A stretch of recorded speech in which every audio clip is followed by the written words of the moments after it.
Hello, everyone, and welcome back to another episode of the Rosy Recap. Today, we are joined by Rick from Michelle's season of The Bachelorette. Rick, thank you so much for joining us today. We're really excited to have you on. It's great to be with you all. Yes. It's great to be with you. Yeah, we're pretty pumped that you could come. You're one of our favorites from Michelle's season. You were definitely my favorite. Yeah, you were his favorite. Yeah, dude. I listened to you all before. It was cool to hear you guys' thoughts before the show went live and then all that stuff. For those it's interesting to hear everybody's perspective.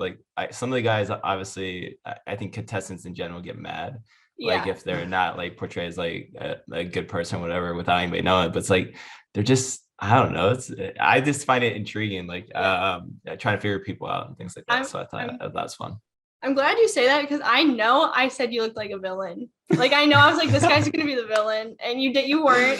But I think we both said that actually. I think we both thought you were gonna be the villain. I don't know why. So you guys started the serial killer vibes everybody was saying online. I see how it is, people said because the eyes, the intense eye contact was the serial killer stuff. So no, but it was just funny. But no, you gotta take it easy. I think it was a great opportunity, the whole show, and just to have the opportunity, there's obviously gonna be good and bad, and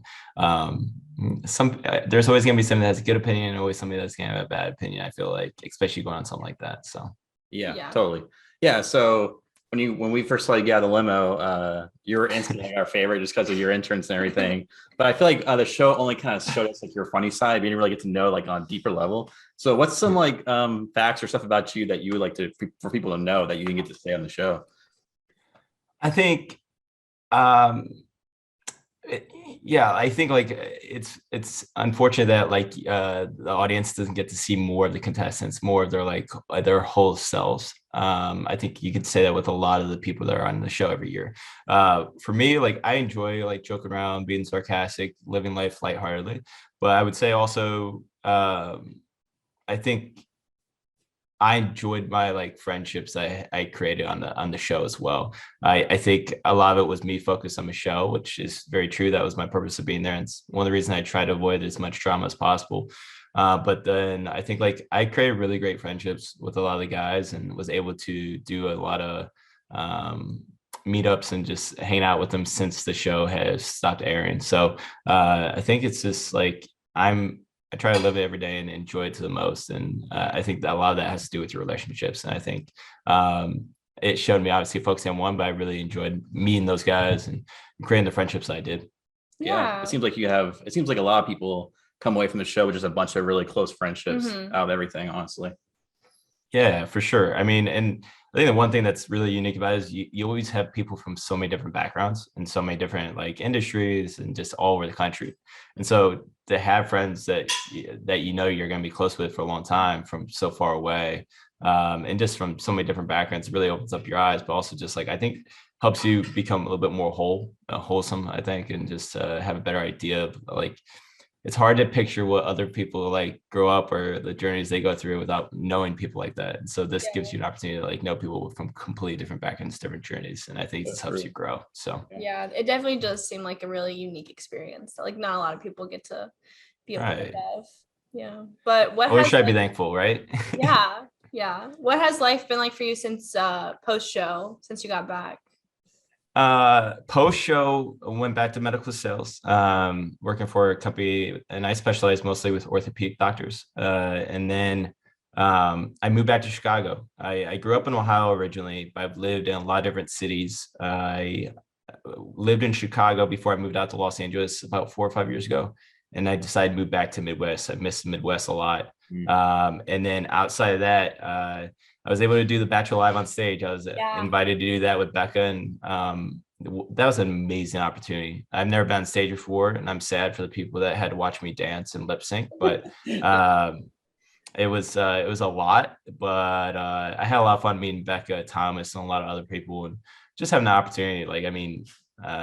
Again, much like the show, not many people get that opportunity. So always I'm very thankful to have that opportunity, and that came from something that I thought was crazy for doing it in the first place. And but it's just been a every day's been a good day, and then getting to see my dog again. That was the biggest thing I think on the show that I miss the most. Don't tell my mother I said that, but yeah, the dog Nana makes my world go around right now. It's gonna be harder to try to replace hers. So Yeah, I saw some clips from Bachelor Live on Stage that you were at, and it looked crazy. It looked like a crazy time. it's intense, and honestly, like I signed something without knowing exactly what I was getting myself into, I think. So like I was lip syncing much with the women contestants that came on stage. Did a little bit of dancing to Milkshake, which is not the song I would choose to dance to normally. Yeah. And reenacted a few movie scenes as well. And that was a lot of fun. I had a lot of fun doing it. But I don't think I could do it again. I don't know. But it was a blast, and it was cool because some of the girls that were contestants got to do the same thing, and you could see kind of the same emotions that I went through on that first night of doing it at Bachelor Live on Stage, and so seeing them going through it too, we helped each other through it. And Becca was amazing too, and the dancers, Blake and Sydney, they're pretty cool. Yeah, Sydney, she seems so cool. She's always Sorry, I had to plug my computer in. I was about to die. I thought I was plugged in. No worries at all. Yeah. So that's so cool. So yeah. So going back to the Bachelorette though. So how did you even come up with your limo entrance? Like, where'd that come from? So I had a couple of other ideas I wanted to do, and just for logistical reasons and some other reasons with the show, just couldn't do those. And so really just brainstorming in the room, trying to figure out, how to present myself maybe in a different way. And also, right. Like understatement of the year, but I was trying to figure out how to make enough of an impression that I would get some one-on-one time with her, because I felt like if I got one-on-one time that first night, I would have the opportunity to stay, because I felt like I would be able to let her know that I was there for the right reasons, and also just let her know that, I think we can have some fun, getting to know each other, and go about this the right way. And so I was really trying to figure that out. I worked a lot, I would say, in my senior year of high school through college. I worked like in restaurants for a very large part of my life.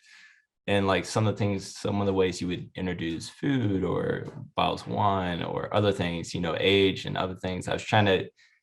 I thought about it, and I was like, okay, this could work with how I introduce myself. So just kind of figured that out. And then honestly, the art department of the Bachelorette is amazing, because I was expecting just like a service cart, and I was just gonna put like a curtain over it or something, like whatever, tablecloth over it.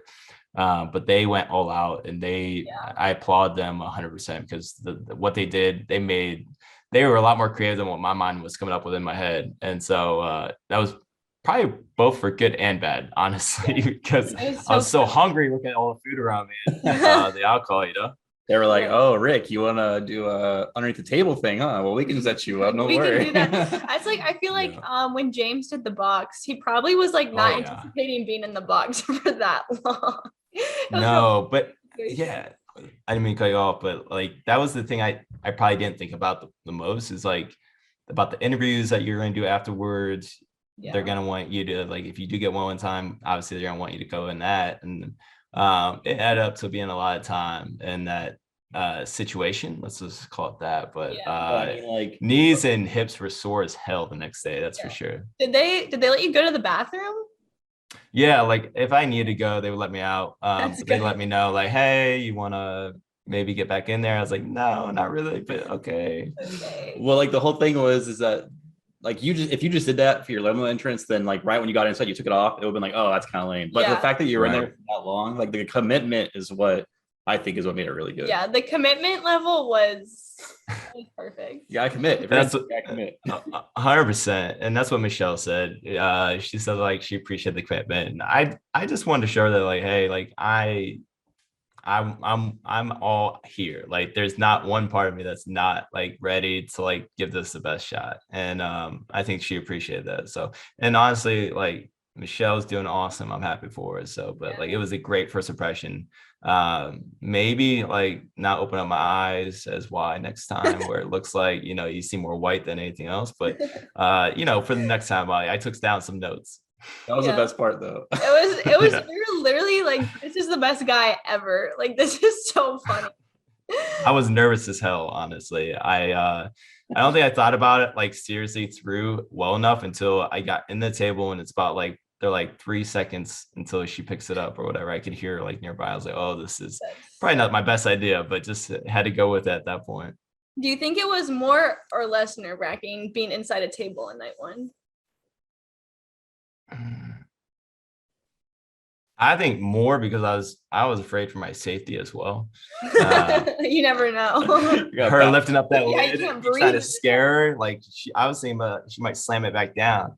And that was something she told me later. She's like, I thought about it and I stopped myself. I was like, thank you. I appreciate you. I didn't need a head injury on night one. You know, that'd be a bad way to go out. Oh man, gosh. that would've been good TV though. Oh yeah, for sure. Yep. Oh man. So on night one, you got the 5th rose. How did it make you feel getting such a high placement on night one?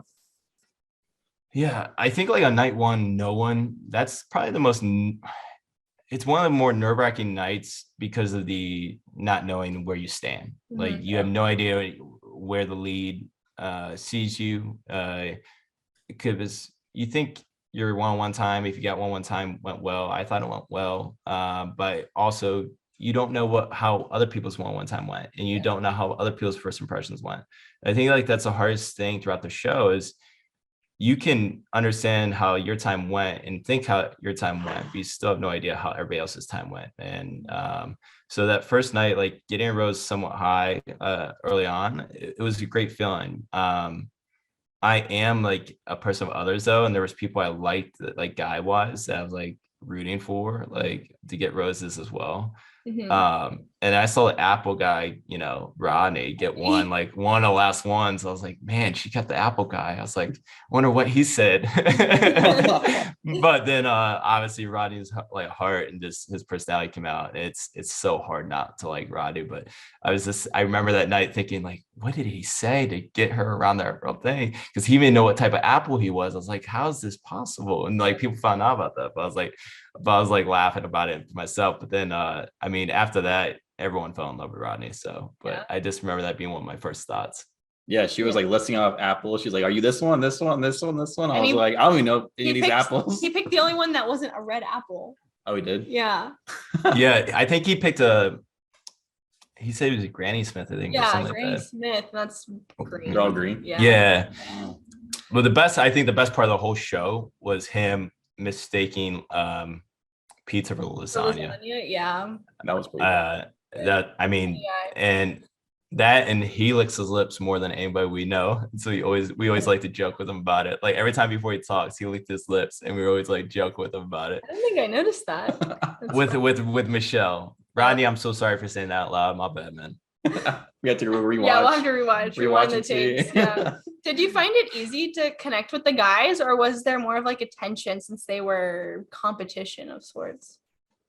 I am I would say like a people's person. I like to ask questions. I like to learn about other people. That comes naturally to me. I feel like, but I asking questions of other people, I think like anytime someone asks you something, it shows that they're interested in. So I think that helped me connect with the other guys is my wanting to learn about them and understand them, and also not coming from a way that was like competitive necessarily. Like I didn't see it as much of a competition as all of us being there for an opportunity to find something we couldn't find out in the real world. And that was one of the reasons I thought we were all there. And so for me, like I saw all of us on an equal playing field in a way that like I wasn't like trying to compete against these guys. I was trying to provide my best, and I want them to provide their best to see who's the best match for Michelle. And I think like that also helped. I think some of those guys that were there that I'm close with saw that in me. Like I wanted them to be as successful and be happy just as much as I was. And if it was meant to be for them, it was meant to be for them. Like I remember the last night I was there. Rodney had gotten the final rose, and when he came back, I just couldn't help it. I like fist bumped. I was like happy for him, like But that's just who I am. I love when I see other people be happy or successful, and if I can help that, that's awesome too. But I have a hard time like putting myself first, which is also a flaw in a lot of my relationships, I think. Yeah, true. So I guess a lot of people thought that you were going to be the villain before the show started. Like us. Like maybe us. Maybe us. But since you obviously weren't, do you think there was actually a villain on your season, or was it just like little bits of drama here and there? See, I think like the show, well, I would say, trying to think the right word to phrase it. So I think there were people that worry more about themselves than others. And I think the word villain comes up, but I don't necessarily think villain always is the appropriate term for people that might just be deceiving or just lying. I mean, obviously it can fit under that category, but I think people make a lot of mistakes, and especially when they're nervous or they feel like they have to be somebody that they're not. And I think that's what the show can bring to people is the thought that you have to be something better than what you are, or someone that you're not typically are, because one, you have a ton of cameras on you at all times. Every conversation you're having is recorded. But then you also try to impress somebody, and there's only one person that you're trying to impress, unlike the real world where you could have other options possibly. And I think that brings out sometimes the best in people, and sometimes more times than not, I think it brings out the worst in people. And I think that's what you see. And I would say on our season, to answer your question, I don't think there was necessarily a villain. I think there was people that made mistakes. Do I think all of them are bad people? Hell no. And I've said that before on a few other interviews I've had. I just think people had bad timing with some of their decision making and made some decisions in a time in an environment that no one is used to, and made a decision that just probably wasn't thought through very well in a short period of time.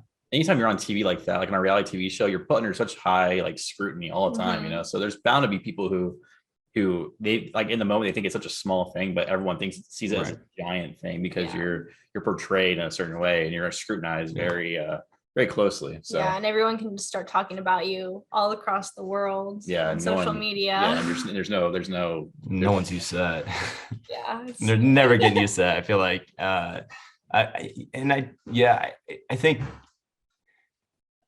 think that's a part of it too, though. People don't really realize or ever get used to is afterwards is, I know I'm 33 and I would say I'm one of the older ones, but not like, I don't think of myself as old, but I think the average age was later 20s for our season. I'm not sure, but I think a lot of the guys had a hard time dealing with some of the scrutiny and things like that. And like, I love Bachelor Nation. I appreciate the passion behind it, and behind the people that watch the show. I really do appreciate them watching, because I wouldn't have had that opportunity if there wasn't anybody watching the show.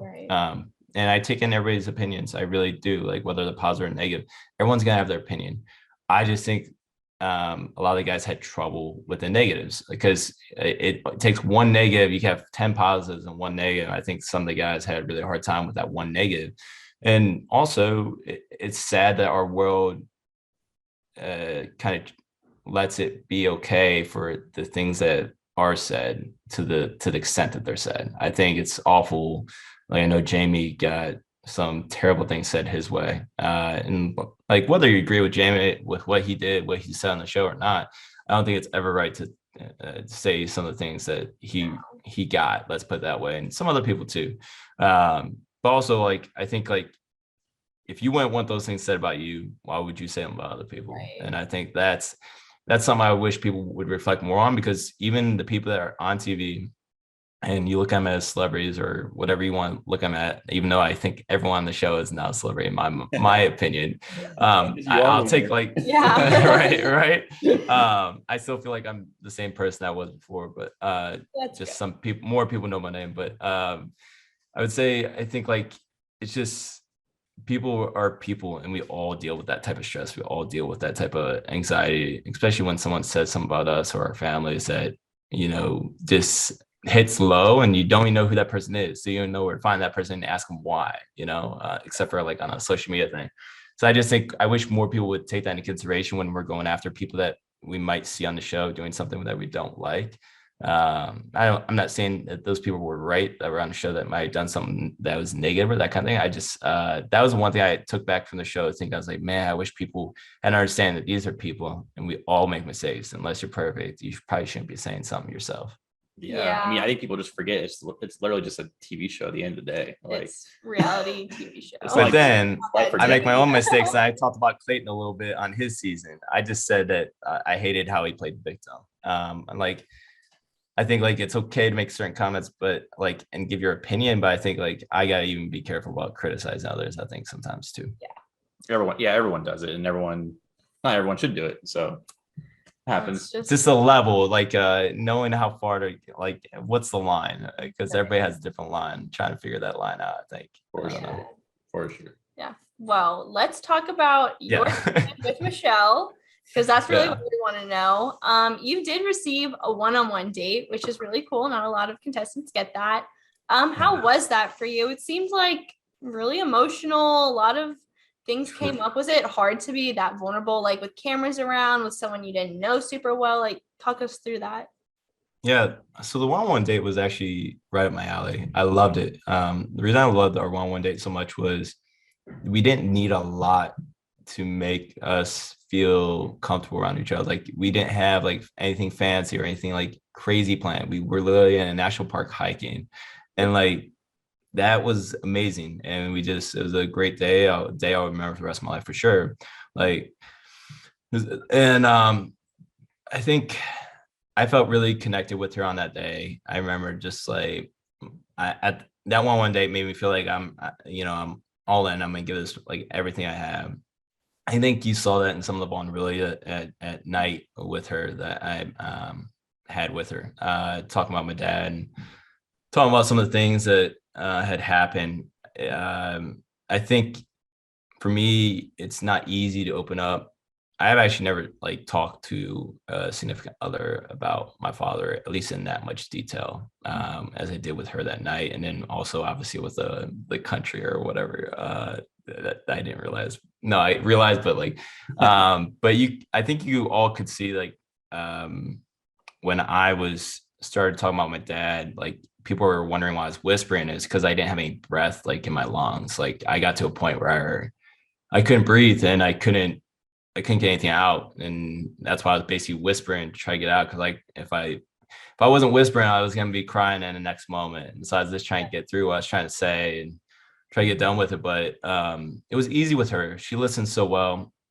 It might be because she's a teacher, but I think she's just one of those people that like, I think from the first night, a lot of the guys said that when you're around her, she has this skill or this natural ability to just make you feel at ease and just make you feel more comfortable. And I think that's why a lot of guys were able to open up about so much of their lives with her as well, and just be so open and vulnerable. And that was something she wanted throughout the process, is people to be vulnerable and give it their best shot and try to be as honest with her as possible.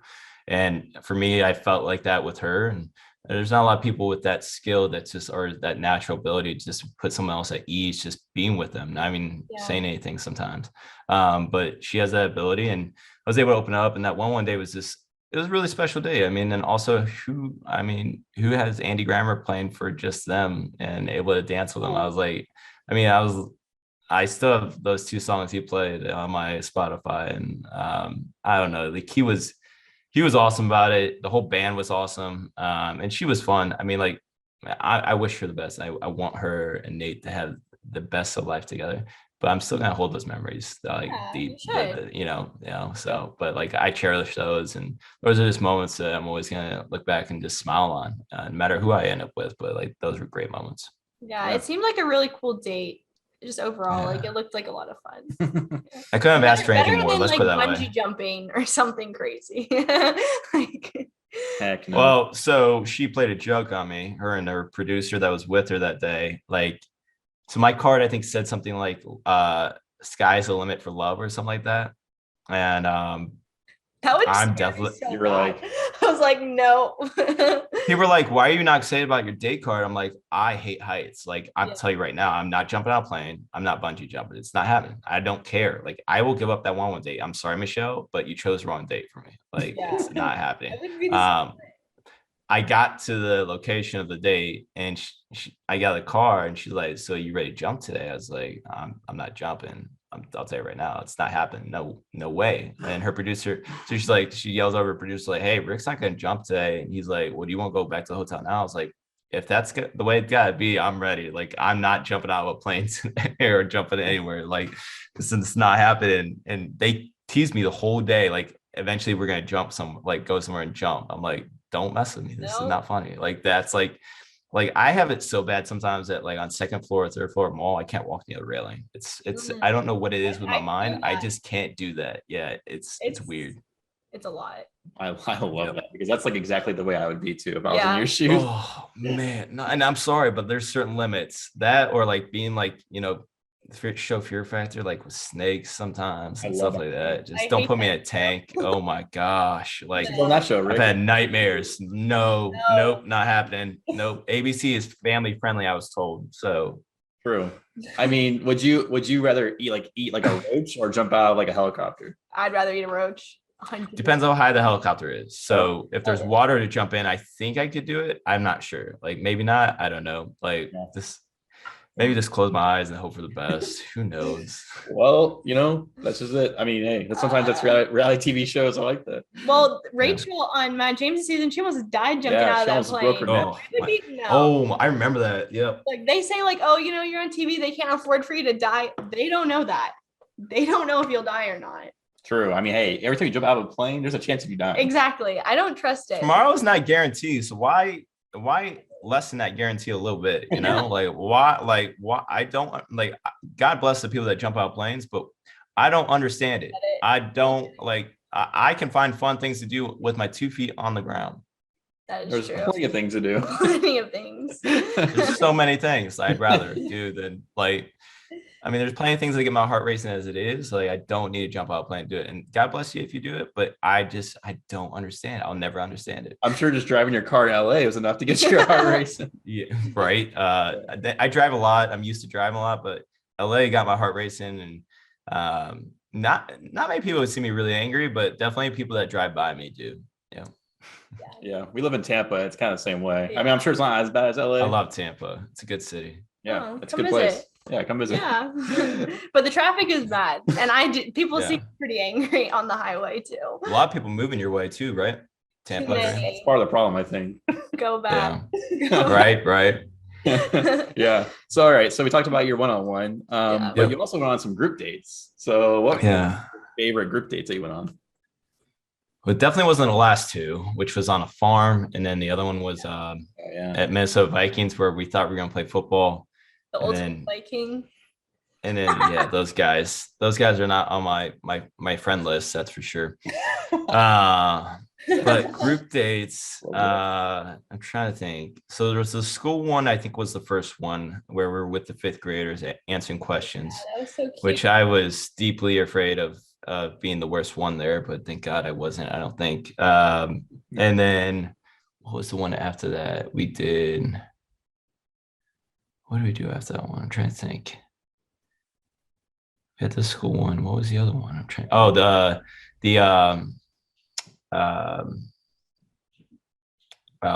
Top Gun date. That was a fun date, but I almost had like a heat stroke. And so that wasn't the best probably. But it was fun. Just did stuff I wouldn't do typically, like spinning around in circles. Like that was a lot. I think I'm missing one. I think I'm trying to think what it was though. Can't remember. Yeah, I'm trying to. I always like to test my memory, but I'll say obviously weren't that great. Yeah, I would say school date, just because it was the first group date. I think everybody was feeling each other out. You're not supposed to say hi to the lead when you're not filming, like switching rooms. But I remember like seeing her and like I was like, no one stopped me. I gave her a hug and I was like, it's just, I don't know, small. So getting in trouble right away was probably not the best. But then I think like my mom's a kindergarten teacher, so I love being around kids too. And those kids are really smart, but also they were so much fun to be around. And like that little girl being a little snarky. Yeah, like I loved it. She was giving it back.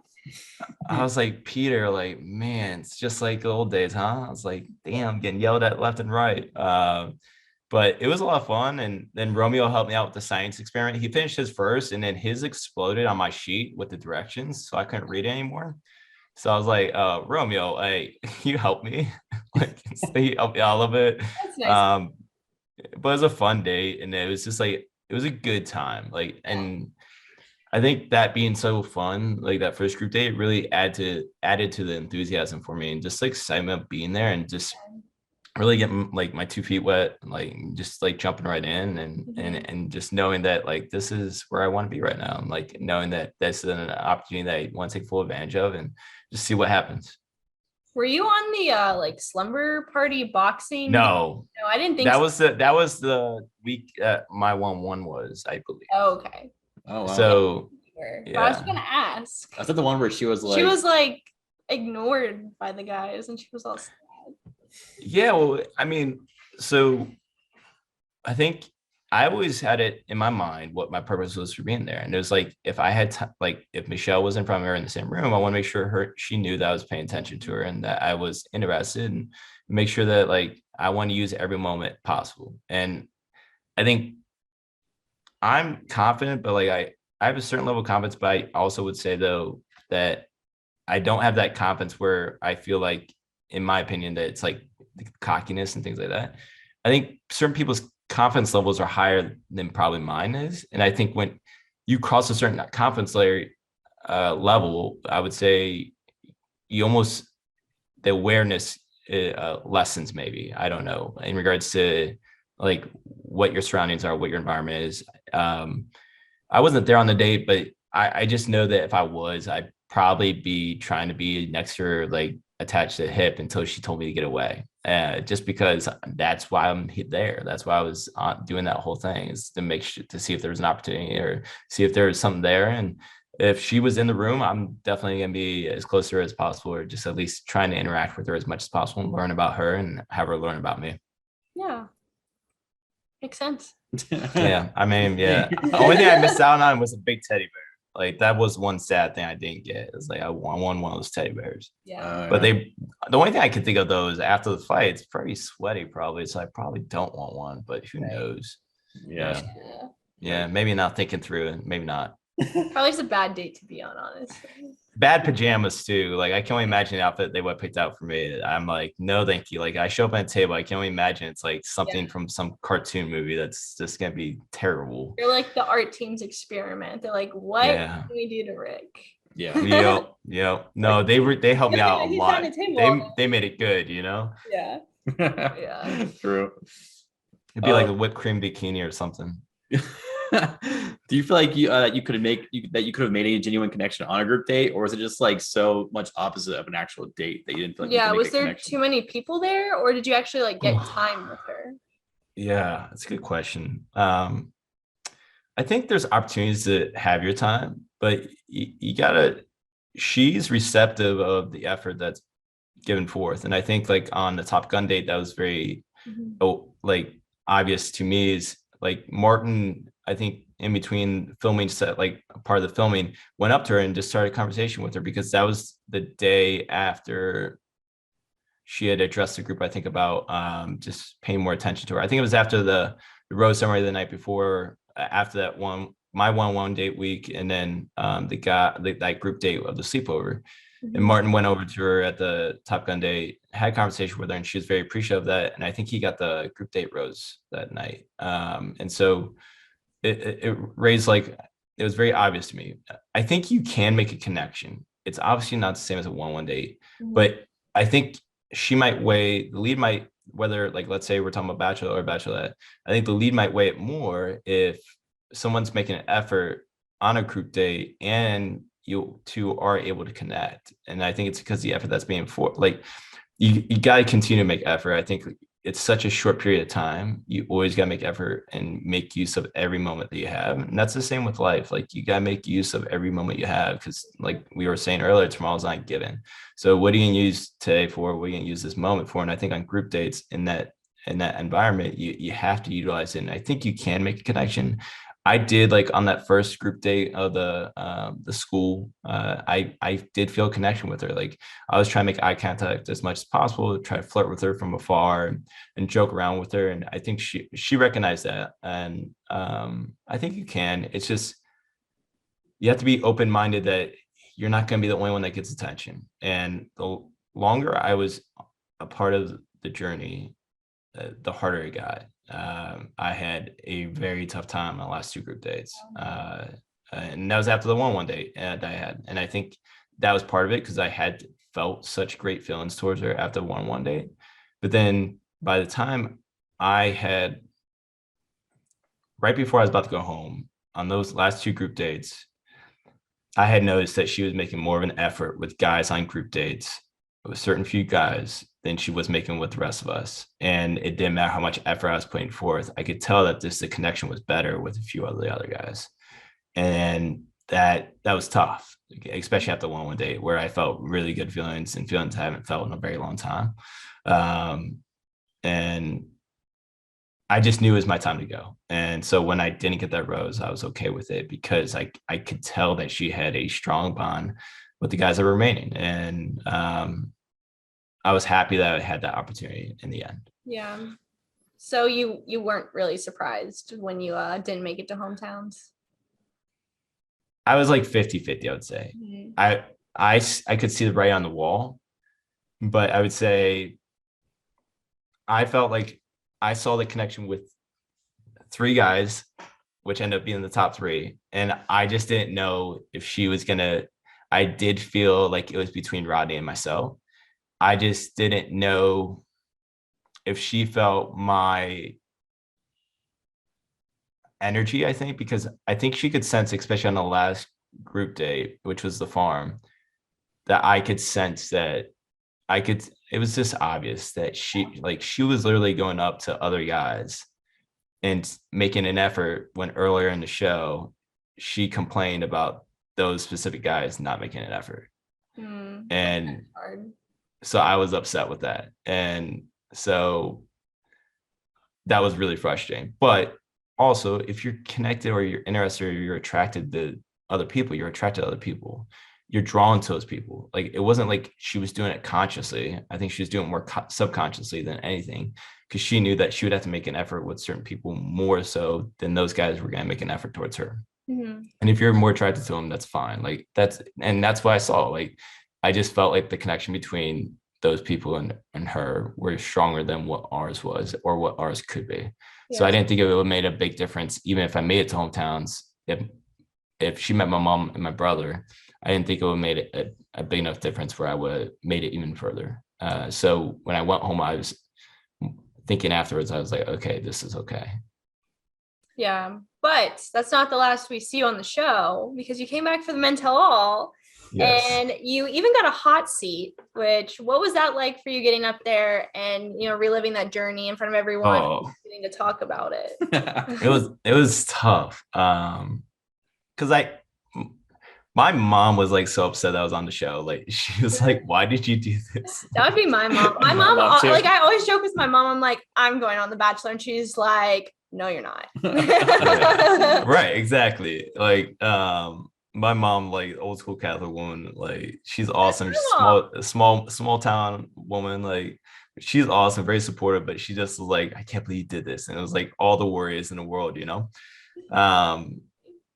So, but at the Men's Hall, it was really good to see all the guys. Yeah. It was tough talking about Michelle again, because I knew, like, at my last moments on the show, I knew that, like, her connection was better with, like, the other people that were remaining, but it does make it easier to swallow. And so I still had feelings, and I know I got criticized a ton for saying that out loud, but, like, I'm a very honest person. I have a very hard time being, I think, like, hiding away from my feelings, and also just not saying what I feel. And I think in certain relationships in the past, it's actually hurt me, because there's certain relationships where I feel like I just like to be honest, even if I'm feeling stronger feelings than the other person might be. I'd rather that person know where I stand than misleading or keeping them in the dark. And I think that's hurt me in the past. But doing the Men's Tell All, like, getting to open up actually helped me, I think, in a lot of ways, getting to express how I was feeling. And Michelle's an awesome person. And so it's cool to, like, give her some recognition about how I felt towards her and why I felt towards her. But also it helped also to, I think, talk with Tasha and Caitlin, who had been through that themselves. and been through so many different roles or so many different areas of the show, and be able to talk with them also helped as well. And I don't know, like I want that relationship. I want that long-term thing. So in talking through that, I think it gave me like an idea of what I want, and like I do want this, and I am ready for this. And so we'll see what happens. But it was really good for the mental in regards to like being able to open up about that, because it actually helped me, I think, kind of put that chapter behind me and be ready for the next chapter, whatever chapter that may be. Yeah, I mean, that makes sense. Makes sense. I had no idea you were even criticized for saying you still had feelings for her. I mean, that's just kind of crazy. It's like if anyone was in a relationship with someone like that with those kinds of intentions, anyone would feel the same way. So it's just dumb that people want to criticize people for that. Yeah. I appreciate it. Yeah, I think people, I understand where they're coming from. I think they thought that I was kind of pouring it on or putting it on just for, I think at that time, the criticism was coming because they hadn't announced The Bachelor yet. And so I think like a lot of people thought I was doing that to try to be the Bachelor, that kind of thing. I try to be as honest as possible with people and just tell them like that's how I was feeling. But I understand where they're coming from and the thoughts behind it. But yeah, those are completely genuine feelings, and just like me just kind of talking out loud. But like we've been talking about, there's going to be the positives and the negatives, and just got to get through it. But I wasn't sure if you guys knew that. So I think I just said it out loud, and whatever. Hey, it's all good. Yeah. But speaking of positives, how surprised were you whenever they rolled out a cake of your head on the men's tell all? Now I understand Michelle's like nerves and like how scary it is to lift something off there thinking somebody might be in there. So I guess joke's on me, but the head itself, whoever made the cake, it was a great job. But I don't think it necessarily looked like me, but that's my opinion. It was tasty icing though. I liked the icing that I bit out of my head. It was good. I think it was so funny they did that. Like it is like it's such like a classic prank to like lift off like lid like that. I would be freaked out too. It's like, oh, they're definitely.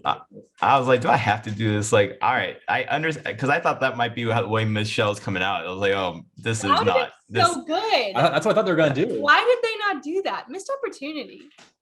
Honestly, that's so true. I would have been like, all right, the joke's on me. All right, I get it, because I'm freaked out right now. Like, oh, it's so bad. And knock her out. It's so bad. That's why she didn't come out like that. Probably. Right. Yeah. But you were totally a fan favorite, and like you were saying earlier, you know that I'm sure you know going in that people are going to be criticized heavily on the show. So what was it like when you got out and you realized that people had a really positive reaction to you? What did that feel like? It was so nice, honestly. Like I said earlier, I really appreciate Bachelor Nation just for watching, because if there wasn't fans, if there wasn't people watching, I wouldn't have had the opportunity in the first place. I think it's also just, it's nice to, I tried to respond to as many people as possible, message wise, and try to keep up with as much as possible for as long as possible.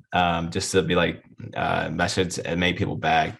A lot of people reached out about like what I spoke about with my father on the one day, and I appreciate people talking to me about mental health. So I think that still needs to be addressed even more, and spoken about more, and make that more of a consistent conversation, I think, in our world nowadays. But then also just having people just say like, I think you did great. I appreciate your honesty. Appreciate that. It's awesome. And even people that criticize me, like, I appreciate you sharing your opinion. Like, I mean, there's certain things I wish I could have done differently for sure, but I try not to have regrets. But I appreciate people sharing their opinion, because I think one thing that's sad, I think, that is our country has gotten to such a point that we can't debate or share opinions at all. And we can't have those conversations where we have differing opinions or differing ideas. And there was things that came up on the show that people wanted to discuss with me, and I tried to discuss them with them, even if they had a differentiating opinion.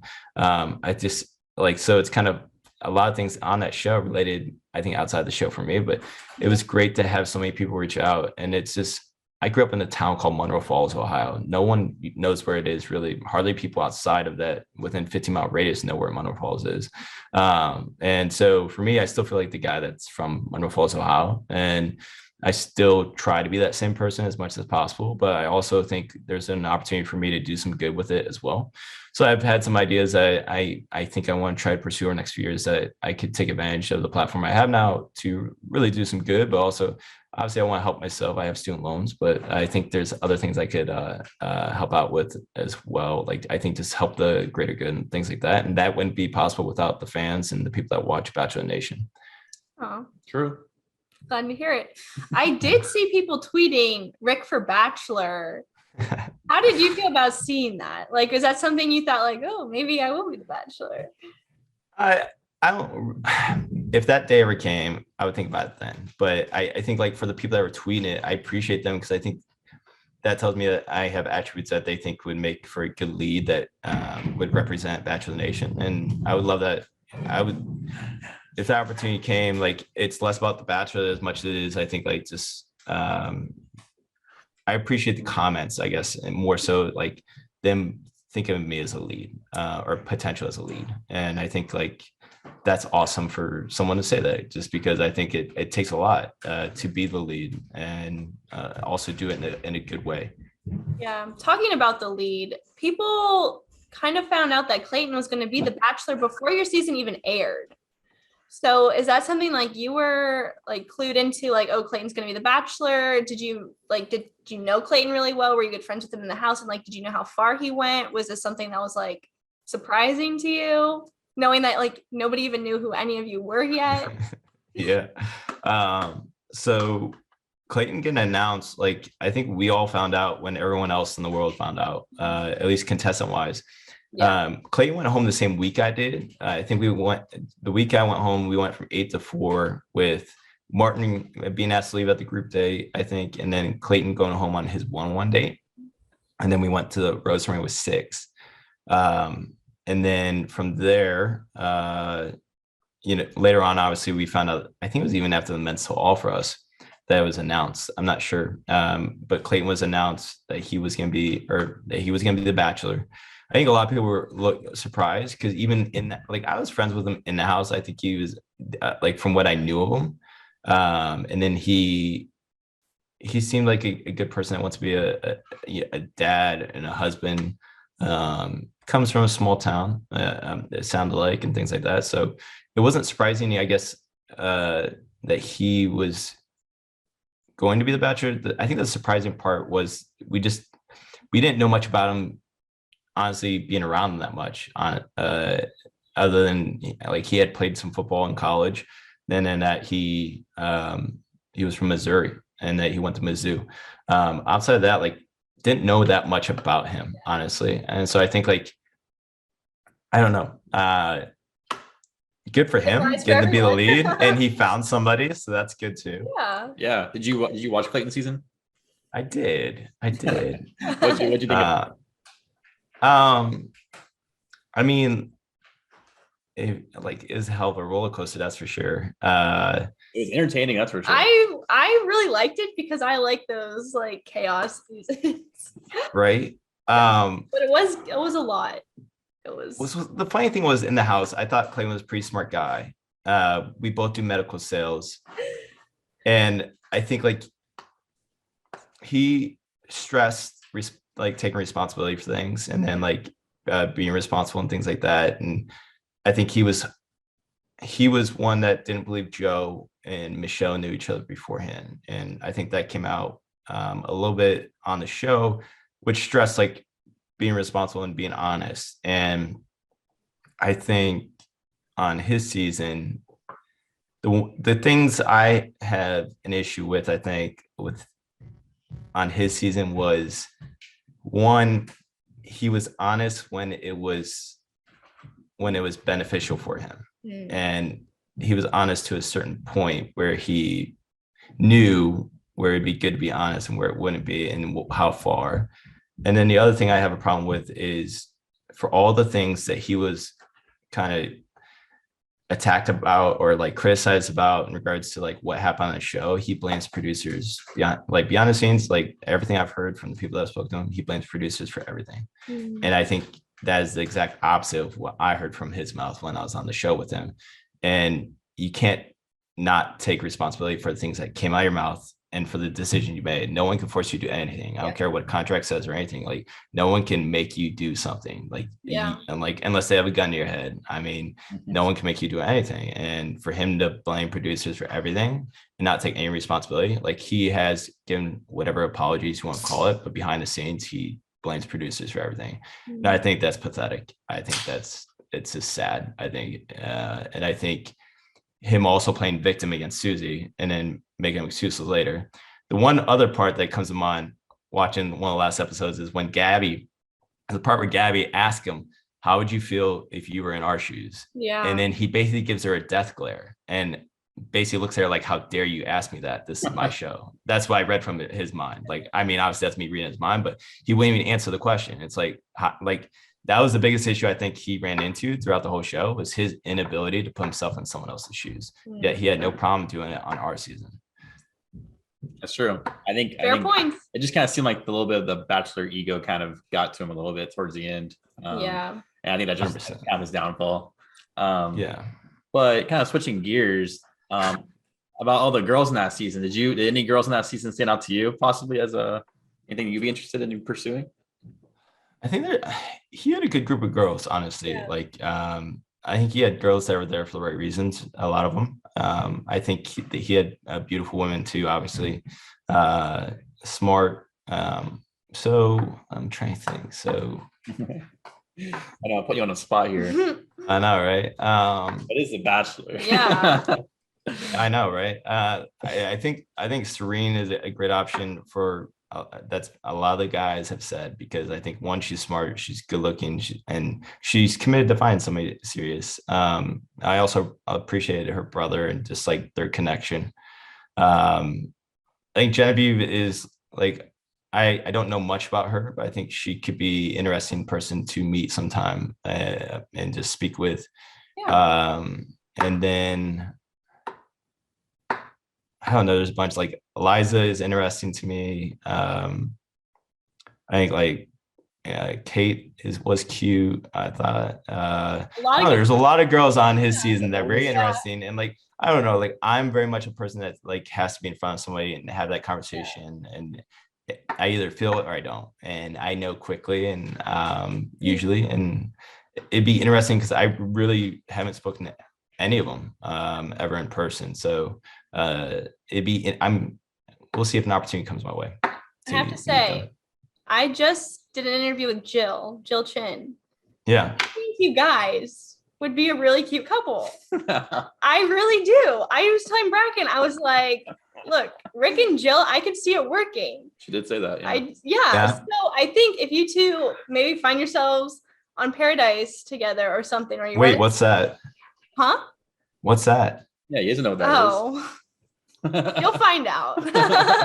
But if you guys do wind up like in Mexico and you run into each other on the beach, some sort of situation like that, you see, that's why I hate saying names, because like there's always someone I leave out, or like I'm very open-minded. Like I want somebody that takes care of themselves mentally and physically, and then also someone that has a good head on their shoulders.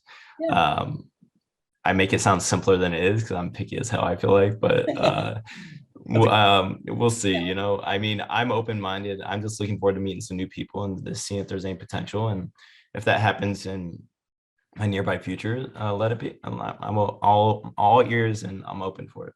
Yeah. Sweet. But in watching Clayton's season, did you also maybe see some girls that you were like, oh, she'd be good with Rodney. Oh, she would be, with him or him from your season, trying to be like a matchmaker like me? That's so interesting though, like, because everyone's personality is different, and not meeting those girls in person, like it's hard. Like I feel like I'm a good read of character, and that like I'm pretty good at reading between the lines with people and seeing if they're, and like if I'm around friends that are like flirting, I feel like I can have a sense like if this is clicking or not. But like everyone, it's based off looks right now for the most part, and like there's only so much time that you see them on TV, so it's hard to really know what the whole person offers. And so I think there's ideas of like looks wise and things like that, but I think that's what Paradise is interesting, is like everyone has a lot of options, and there's a lot of potential because there's a lot of good people on the beach from the season I've seen. So maybe if my friends go to the beach, well, I'll watch them on TV and see how they do. Yeah. But you could be there with them. I don't know. Like I know what I'm doing today. I don't know what I'm doing tomorrow.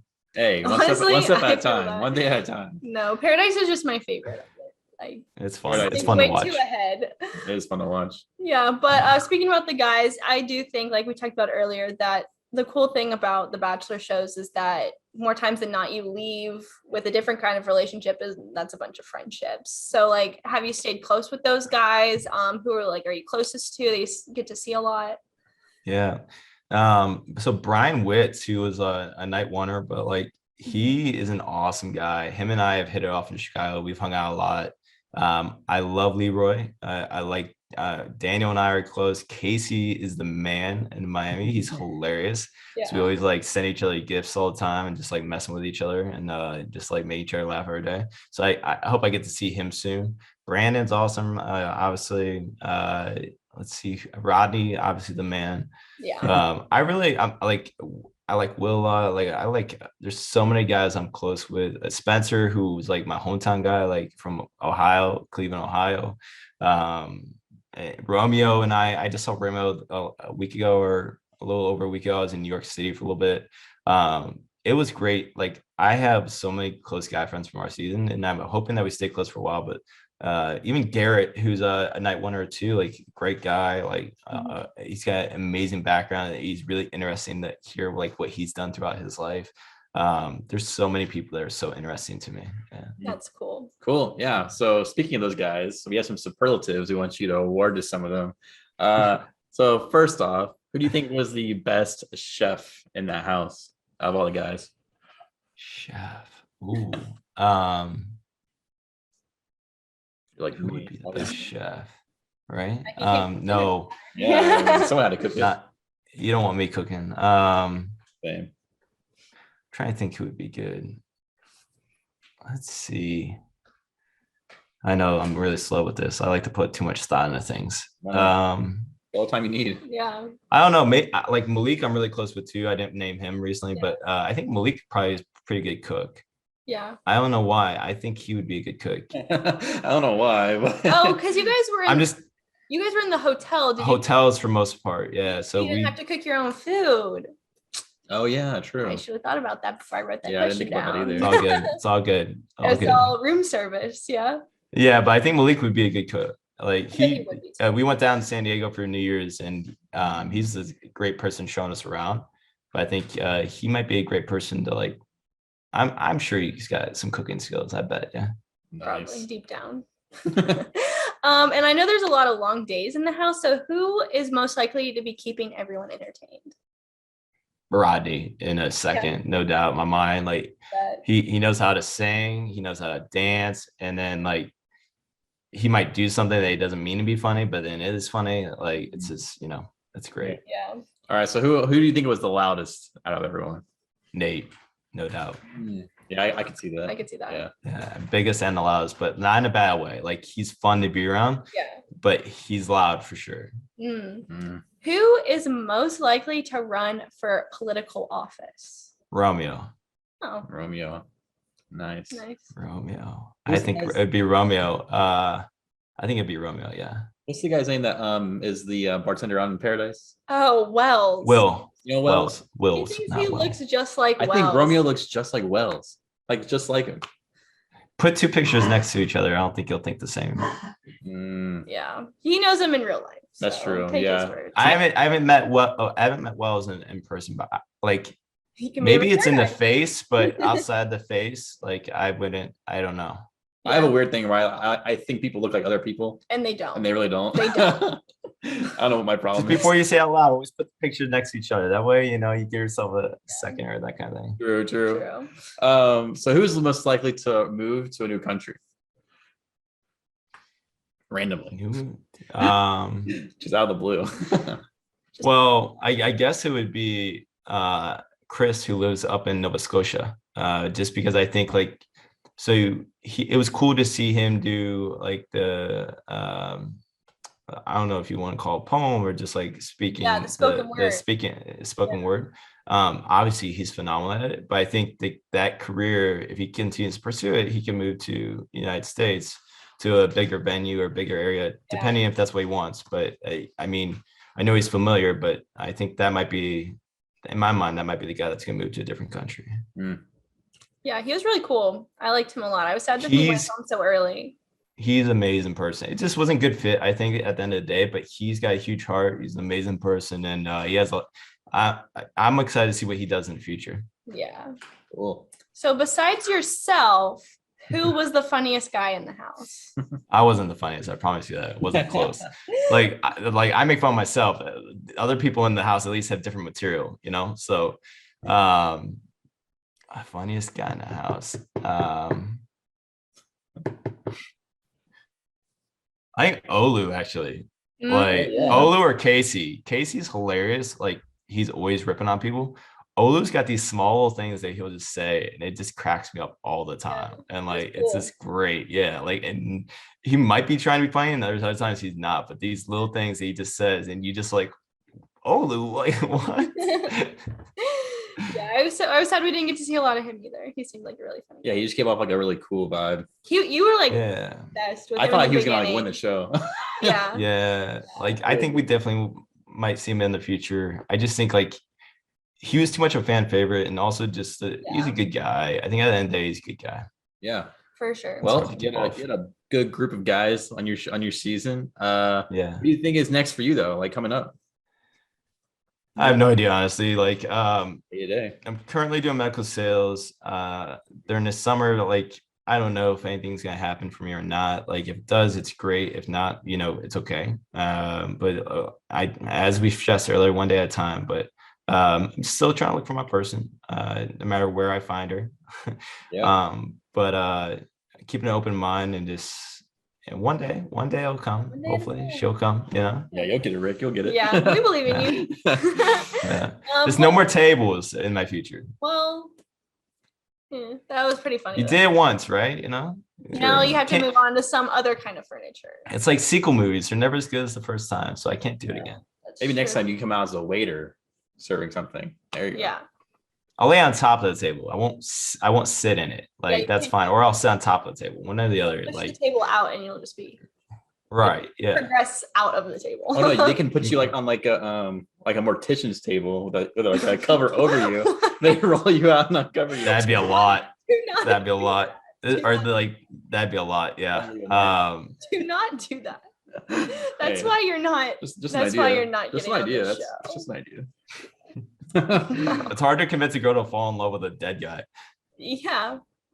Well, yeah, that's true, I guess. It's tough times. That's why I'm on the show. Unless they bring you back to life. I mean, then like obviously then she wins, right? That's the line. You say, hey, I need some resuscitation. No.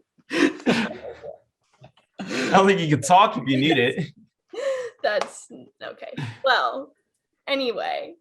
Where can our listeners find you on social media? How can they keep up with you and everything going on in your life? So I'm under my name, Rick Leach Jr. On Instagram. I don't use Facebook. People have like, what? They're like, do you have it? I'm like, no. So same on Twitter. I don't tweet out a lot, but I like to see what people are tweeting about. Like Joe, Grocery Store Joe is hilarious. Oh my gosh, Twitter. So funny. I love him. I love it. The pure honesty from him. Yeah, it's fantastic. He was ripping on Clayton. No, he was really going at it. Well, I mean, he can too. Like he can without any criticism come back at it because everyone loves him. So. Yeah, it's Grocery Store Joe. Yeah, he has a pass. Yeah. Right. Well, thank you so much for joining us, Rick. It was such a pleasure to have you on. You're welcome back anytime. Anytime. And that's a wrap. Every time. Awesome. For this episode of the Rosy Recap. Bye.